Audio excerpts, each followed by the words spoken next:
Before you know his name, you've already seen his work. Lighting up skylines, brightening shopping malls, cooling some of the country's biggest buildings, creating spaces where technology comes to life. The man behind many of those innovations is William Guido. Whose dream is to make something transformational and that can touch the life of more people. A business leader who has never stopped looking for the next big idea, not just to build something new, I must bring this to the Philippines. but to improve the lives of others. Parang roller coaster to eh. So if I can bring it here, they can enjoy the experience, build the whole family, don't have to break their bank. But beyond the bright lights, beyond the big screens, and the big ideas, is the heart that drives them all. Let's find out what continues to inspire William Guido. I'm Charles Tiu, and this is Beyond the Game.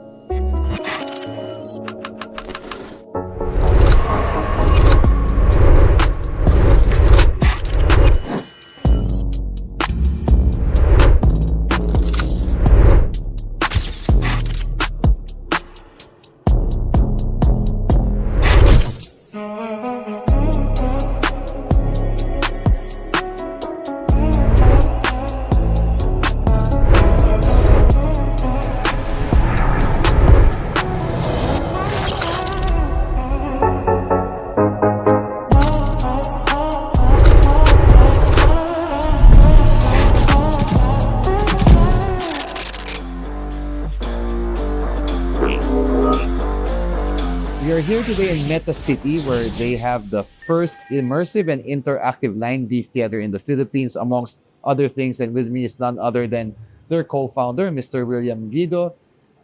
William, how are you? I'm good. Thank you for having me. Thank you for making time to talk to us today. Before we get your other businesses, let's talk about you yourself. Who was William Guido before being an entrepreneur? William Guido is a passionate and very energetic guy whose dream is to make something transformational and that can touch the life of more people. For William, purpose was never just an idea. It was something he put into action.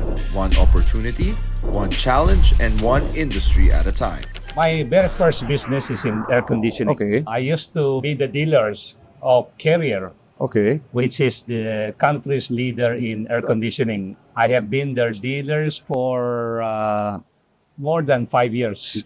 And I have been selling most of their small unit, package unit, to the Chinatown market. So consistently in the last 3 years, I am their top notcher Wow. in selling the air conditioning unit. Rendition. So when Dun& Bush, which is established in US, in Virginia, is looking for a distributor in the Philippines, they ask around the circle and most of the people point to me.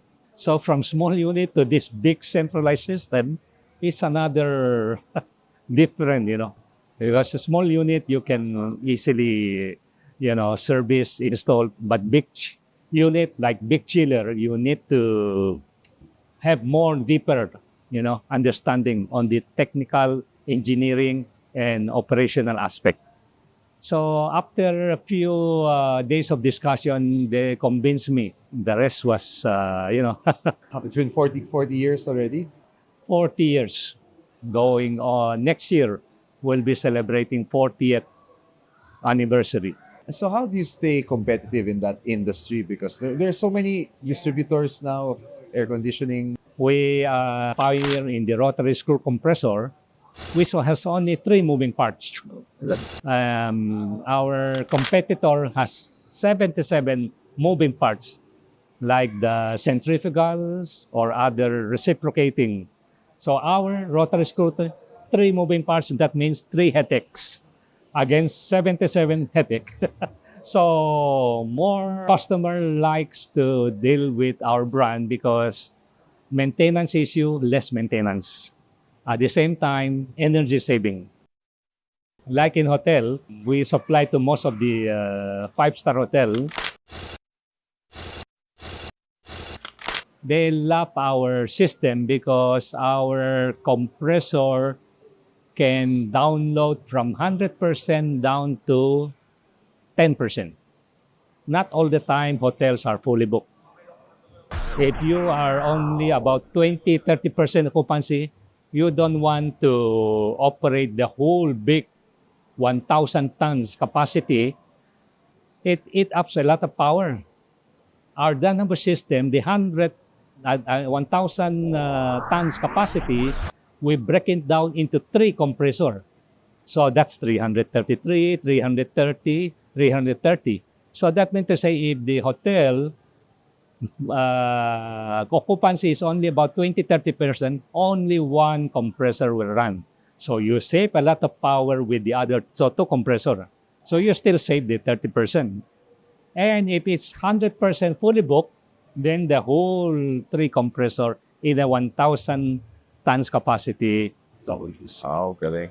Pero nowadays, that's a great technology, but every day you have these Chinese companies left and right. And now it seems like it's so easy for more and more people to be importing left and right and trying to sell. Is it because you already have a name, a brand, a reputation?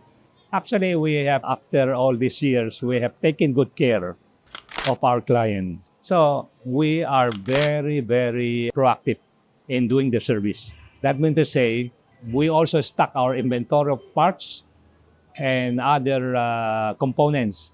So if there's any problem in their equipment, the turnaround time is only less than 1 to 2 days, as if nothing happened. So they love our service. Yeah, service is the key because equipment-wise, almost up there, as you mentioned, so many China. But what is that compelling reason that our client is still stick to us until now? Because of our service. Good quality, proactive, predictive service. Years of building trust, delivering quality, and putting clients first soon opened the door to a whole new industry for William. So from aircon, you went to the LED business with Globaltronics. Why did you decide to go into that business? That's a good question because one of the directors who own Danambos Aircon is also has invested in Daktronics USA in South Dakota, US. And you know, Daktronics US is the world leader in LED technology. Daktronics supply most of the LED screen in Las Vegas. The Las Vegas Strip, practically 100% galing sa Daktronics. Times Square in US, also supplied by Daktronics. When Daktronics decided to open their market in the Philippines, they asked the Danambos guy, who is the director also of Daktronics, whom can we contact in Philippines? They pointed to me. Whenever you want to do anything in the Philippines, look for William. You will not go wrong because he's a very energetic and proactive guy.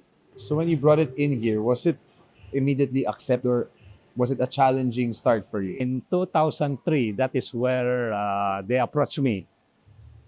At first, I really was skeptical because from air conditioning to LED is a completely, different expertise. I will give it a try because I don't want. I really like challenge. Wow, it's really a big challenge, as you mentioned. First 3 months, I approached almost all the billboard supplier contractor that do the static tarpaulin, all rejected. They say, "Oh, it's too advanced, state of the art." Hey, we don't know how to operate this digital screen. But digital, you have to really design it properly. What is the viewing distance? What is the resolution? What is the contrast ratio? More than 50 items you need to That's why it's most of them. No, it's not. It's too early. It's too early. This technology. I know digital technology one day will come. At the time, will be. It's a proven technology that will come without any single order or taker. I order one container load of different sizes of the screen. What is my intention? They challenge me that it is not going to click in the Philippines. I have to prove something. The president of Doctronics, you say, "Wow, William, congratulations! You have so many orders." I was nothing. I say, "Sir, I got zero order." I say, I have to prove to the Philippine market that if the LED in USA, it click, it can also be clicked in the Philippines. It was a bold gamble. Now, all he needed was for people to see it. Remember in World Trade Center, there's a big show, construction show. I talked to the organizer, give us opportunity to showcase our digital screen. Oh, so all of this we can put it in one big screen or several screen. So finally they agree. So when the day of the opening ceremony, wow, these are all big people from the industry, developers, architect, project engineer come in. Wow, wow, wow, everybody, wow. After the 3 days exhibition, 60% of my one whole container sold out. Wow. So I left only about 40% in about less than 2 months also sold. And the rest is history. Today, more than 5,000 installations later, William helped change the way the country communicates one screen at a time. When you are stuck up in the traffic in EDSA or in Manila, and you have big screen in front of you, you have no choice but to look at it. So you have the advertising. That's why my first installation was in Philippine Stock Exchange building in Insular Light. It's a four-corner, it's strategic. Super traffic, and then once red light, you have to wait for at least 2-3 minutes. While you are in the red light, what can you? The screen is in front of you. So it become iconic, the first longest curved LED in Southeast Asia, which is my installation. But for William, lighting up buildings was only the beginning. His next big idea would invite people to step inside the experience.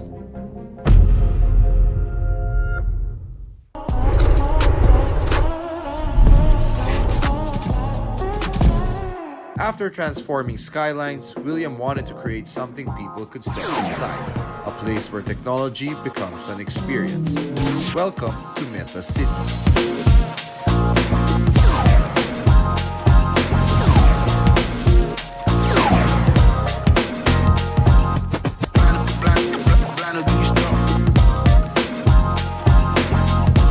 Parang roller coaster to eh. Ang galing.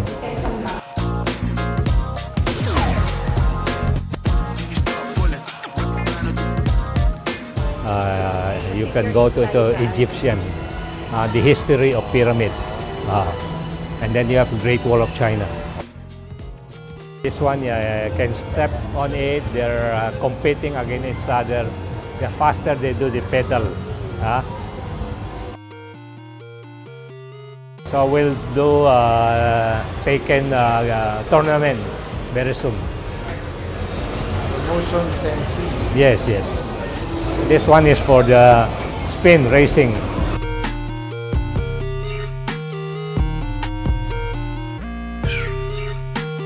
So you like shooting, huh? You will love, if you like shooting, you will love the commando, sniper. Wala pa?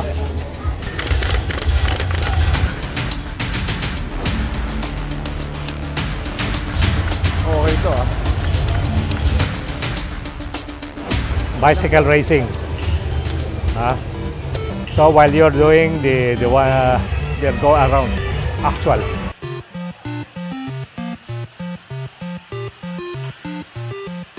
Tell us a bit about this nice facility. Yeah. Now one day I was with my partner Jimmy.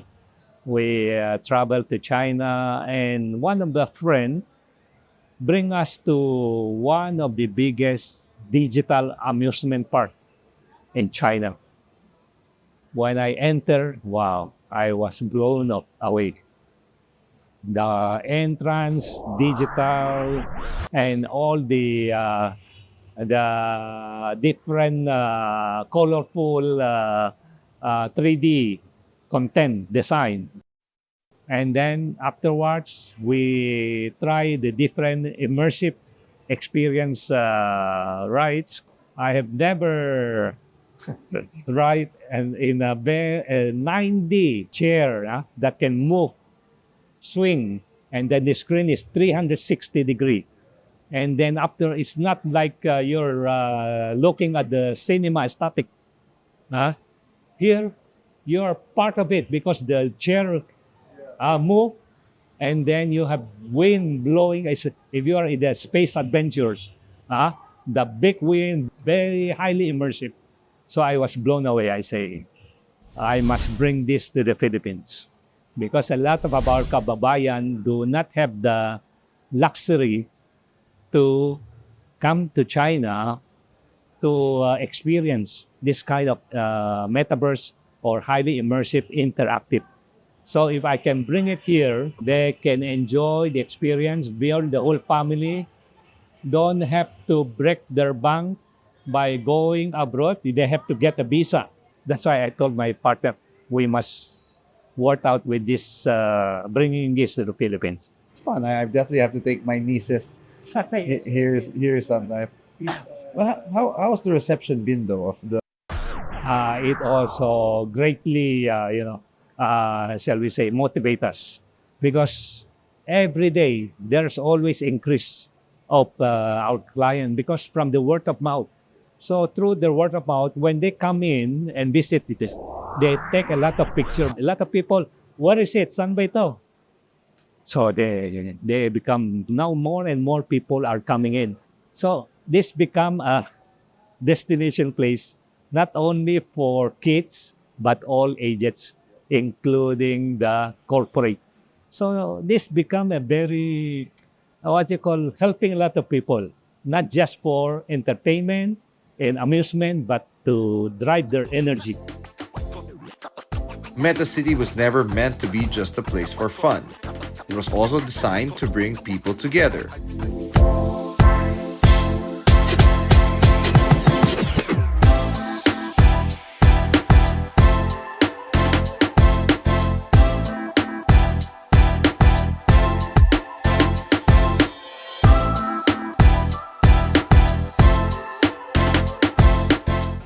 First time ko maglaro dito, good experience overall. Good place to be honest kasi from kids to adults mag-enjoy dito. Not just for darts, pero yung ibang amenities na meron sa place. Meta City hosted a dart tournament that brought together players from different communities. But beyond the competition, the event also served a greater purpose. Well, William, naiba naman from the business side. I believe you're also a big supporter of performing arts. Tell us about your advocacy.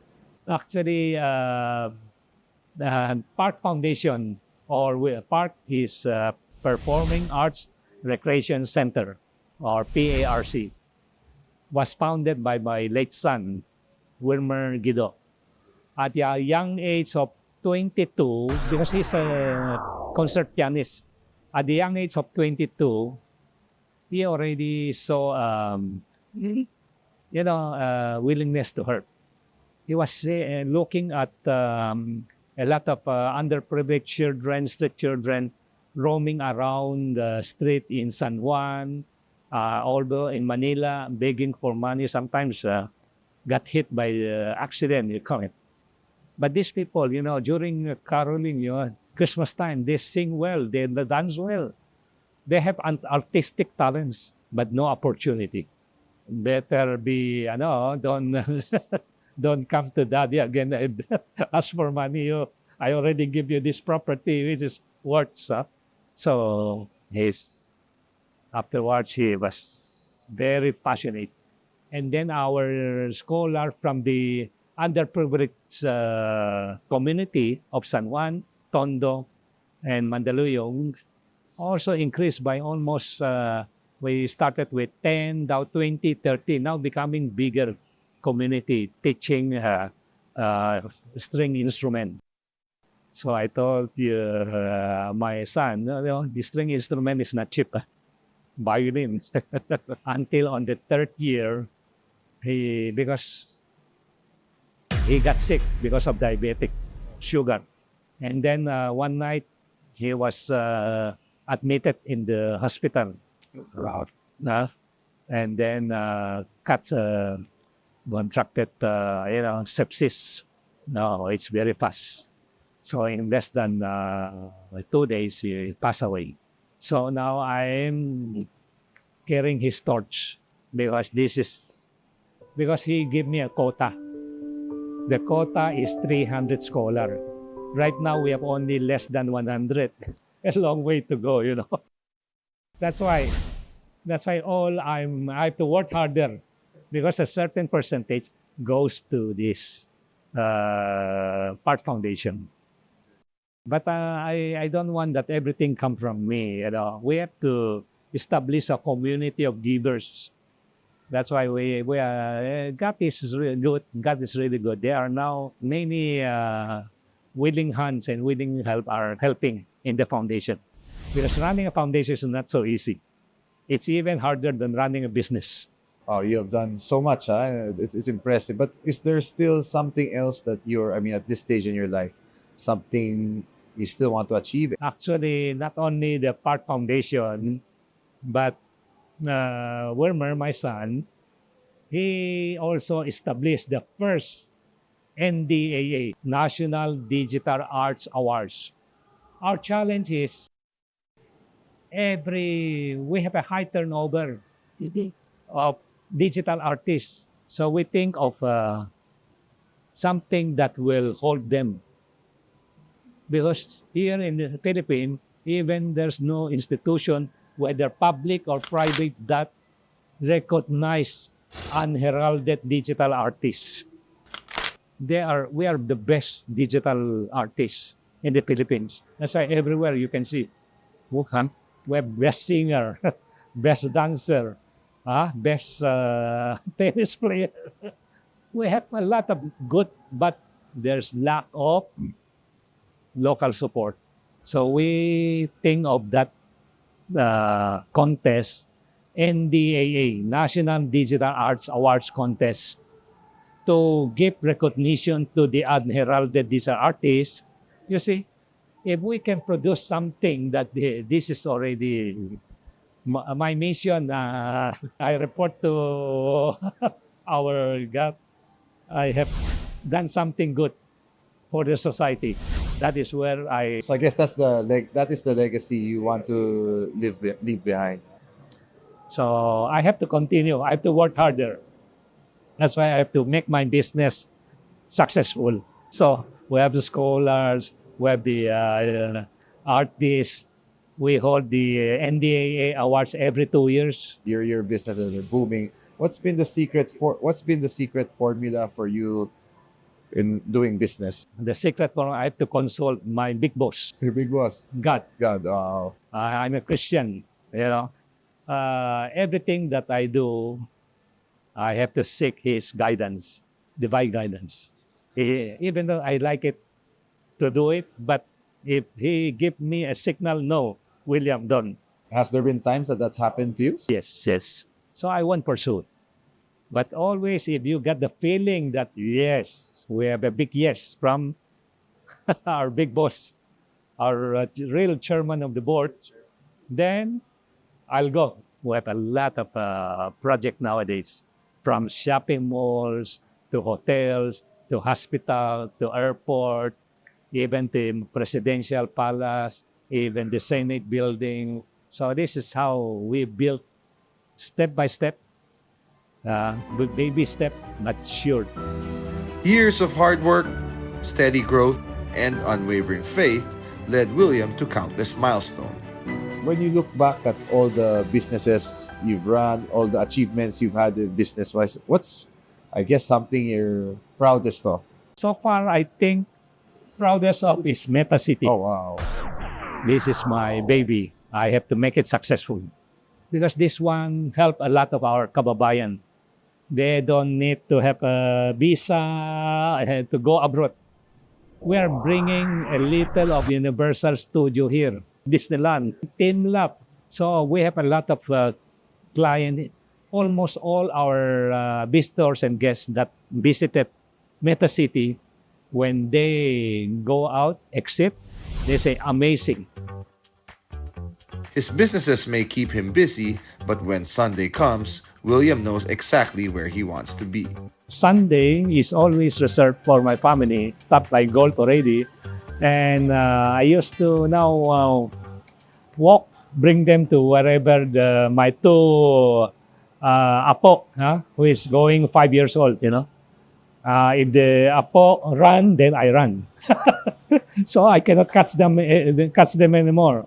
Been really inspiring hearing your story, and I wish you more success. I hope you continue to feed families, and all the best. Yeah, my work is not yet finished. It's a continuing. As long as I'm not called up, then I have to continue.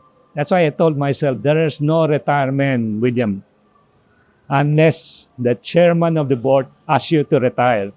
So I'm always young. Consider myself young at heart. That's great. Well, thank you so much for joining us and sharing your story. It's a pleasure to talk to you. Thank you, Charles.